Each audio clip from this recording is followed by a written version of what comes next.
Орусия президенти Владимир Путин өлкөнүн сырткы саясатынын жаңы концепциясын бекитти. Кече кол коюлган жарлыктын жана концепциянын текстери укуктук маалыматтардын расмий порталына жарыяланды.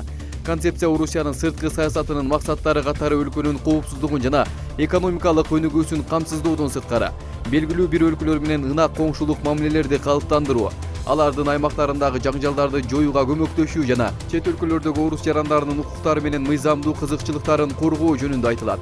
Андан сырткары документтик эл аралык укуктун артыкчылыгы жана Бириккен Улуттар Уюмунун ролун бекемдөө зарылдыгы белгиленген. Концепцияда Украина менен алакаларды улуттук кызыкчылыктарды сактоо менен өз ара сыйлашуунун негизинде түзүү сунушталган. Документте аннексияланган Крым, ошондой эле Донецк жана Луганск облустарындагы жаңжалдар тууралуу эч нерсе айтылган эмес. Орусия менен Тажикстан аскердик кызматташтыкты бекемдөө ниетинде. Анын алкагында кийинки жылы Москва дүйшөмбүгө аскердик тик учактарды берет. Бул тууралуу 30 ноябрда Москвада тажик кесиптеши Шерали Мирзо менен болгон жолугушуу маалында Орусиянын коргоо министри Сергей Шойгу билдирди. Анын айтымында мындай чечим жамааттык коопсуздук келишим уюмуна мүчө өлкөлөрдүн түштүк чек араларынын коопсуздугун бекемдөө максатында кабыл алынды. Ал согуштук учактар менен тик учактарды жеткирүү биринчи кезекте Ооганстандагы террористтик жана экстремисттик коркунучтарга байланыштуу экенин белгиледи. Өз кезегинде Тажикстандын коргоо министри Шерали Мирзо ЖККнун түштүк чектеринин коопсуздугу Тажикстан куралдуу күчтөрүнүн көзөмөлүндө экенин айтты. Орусиянын коргоо министрлигинин башчысы учурда өлкө Тажикстандын куралдуу күчтөрү үчүн кадрларды даярдоо менен алектенип жатканын белгиледи. Буга чейин 1000ден ашык тажик офицери даярдалды жана бул тажрыйба азырда уланып жатат. Биз эл аралык терроризмге каршы күрөштүн жалпы иш экенин түшүнүп жатабыз деди жана Орусия дайыма Тажикстан менен бир катарда турат деди Шойгу. 2012 жылы өлкөлөр ортосунда Тажикстанга аскердик тик учактарды жеткирүү тууралуу келишимге кол коюлган.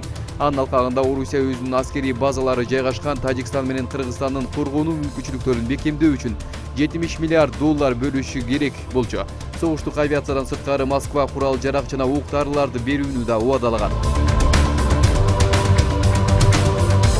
Франция президенти Франсуа Оланд эмки жылкы президенттик шайлоого социалисттер партиясынан ат салышпай турганын жарыялады. Бул тууралуу 1-декабрь күнү айтып, 2017 жылы өтө турган президенттик шайлоодо өз партиясын консерватизм менен экстремизмдин үстүнөн жеңишке жетүүсүн каалады. Серепчилер Оланд эл арасында кадыр баркын жоготконун белгилеп келишет. Маалыматтарга караганда азыркы премьер-министр Мануэль Вальс социалисттердин праймеризинде ийгиликтүү талапкер болушу ыктымал. Ал эми республикачылар мурдагы өкмөт башчы Франсуа Фийонду мамлекет жетекчилигине ылайыктуу деп табышкан. Октябрдагы сурам жылы Оландды француздардын болгону 4% колдой турганын көрсөткөн. Францияда аборт тууралуу жалган жана адилетсиз маалыматтарды жайылткан сайттардын ишине бөгөт кое турган мыйзам кабыл алынды. Бул мыйзам нейтралдуу жана маалымдоо деген шылтоо менен кош бойлуу болгусу келбеген аялдарды катуу жемелеген булактарга багытталган. Мыйзамды социалисттер демилгелеп чыкты жана алар аялдарды аборт кылдыруу укугун коргоого чакырышты. Жылына Францияда жасалма жол менен 220 миңден ашуун кош бойлуу аял боюнан алдырат. Таиланддын жаңы падышасы болуп Пхумипон Адулетанын уулу Маха Вачиралунгон дайындалды. Анын алдында ал расмий салтанатта парламенттен падышалык орындуктан орун алууга чакыруу алды.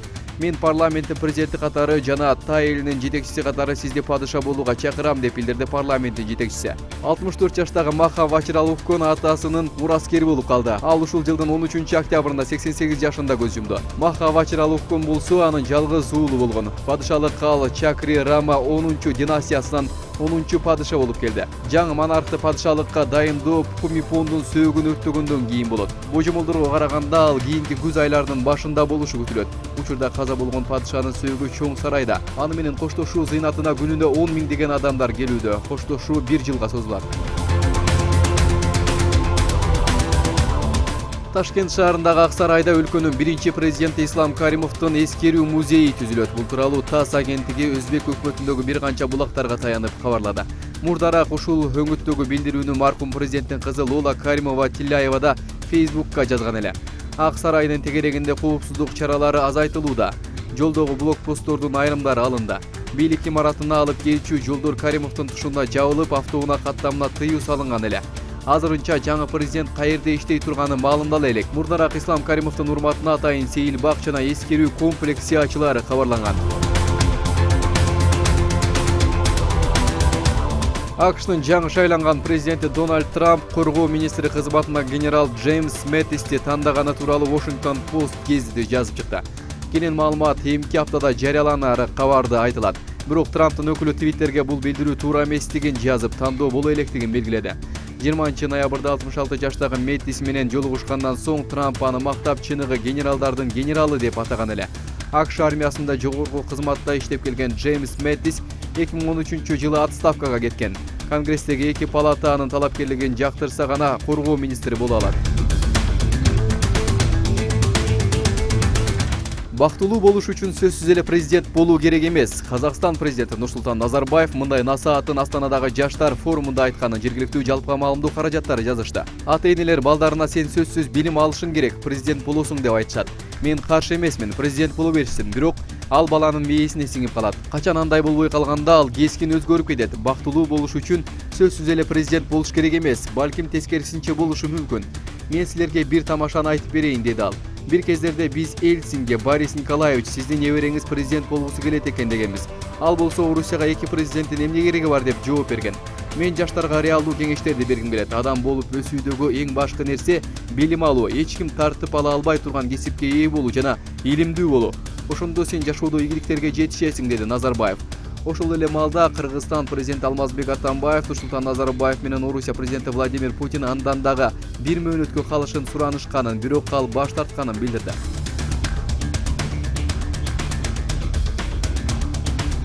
Магаданда репрессия курмандыктарына арналган эстелик вандализм актына дуушар болду. Азат чүмбөтү катары белгилүү чоң монументке белгисиз адамдар кызыл аэрозоль боёгу менен Сталин тирүү деп жазып, 5 жылдыздын сүрөтүн тартып кетишкен. Жергиликтүү полиция 1 декабрда бул факт боюнча териштирүү башталганын билдирди. Азат чүмбөтү 1996 жылы Магаданда ачылган. Монумент мемориал 1930-50 жылдардагы саясий репрессиянын курмандыктарына арналган. Айкелдин алдында мурда транзиттик лагерь болгон. Ал аркылуу 10 миңдеген туткундарды Калымага жөнөтүп турушкан. Монумент белгилүү айкелчи Эрнест Неизвестный тарабынан тургузулган. Ал ушул жылы августта 91 жаш курагында Нью-Йоркто көз жумган. Кытайда 21 жыл мурун Не Шубин аттуу жаран зордуктоо жана адам өлтүрүүгө барган деп айыпталып, сот тарабынан күнөөлүү деп табылган. 1995 жылы соттун өкүмү боюнча ал өлүм жазасына тартылган. Чет элдик басылмалар кабарлашкандай, арадан 21 жыл өткөндөн кийин Не Шубин ак жеринен соттолгону аныкталды. Тактап айтканда, жүгөрү талаасында аялды зордуктоо жана өлтүрүүгө анын тиешеси жок экени маалым болду. Бул кылмыш Ван Шуцин тарабынан жасалганы. 2005 жылы аныкталып, кылмышка шектүү тиешелүү фактыларды келтирүү менен кылмышка барганы билдирген. Сот Ванды өлүм жазасына тартуу чечимин чыгарган менен өкүм бүгүнкү күнгө чейин аткарылбай келет. Себеби айыпталуучу чечимге макул болбой апелляциялык арызын жазган.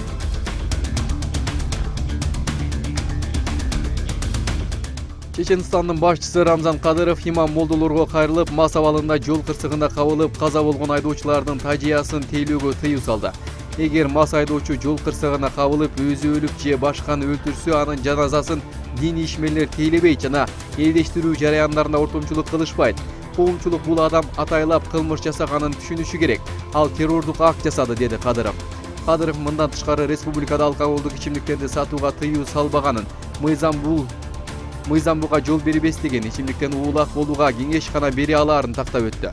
Кадыров бул маселеге каршы динди, салт-сана жана менталитетти гана колдоно алышаарын белгиледи. 30 ноябрда аймактагы ишкерлер Чеченстан парламентинин төрагасы Магомед Даудов менен жолугушкандан кийин лицензиялары бар экенине карабай, спирт ичимдиктерин сатуудан баш тартышканы маалым болгон.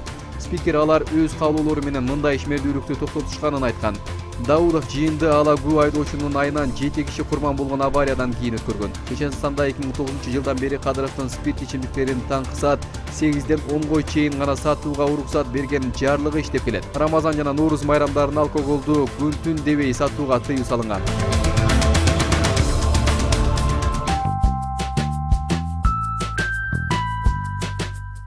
Кытайда Титаниктин толук көчүрмөсүндөгү аттракцион курулуп баштады.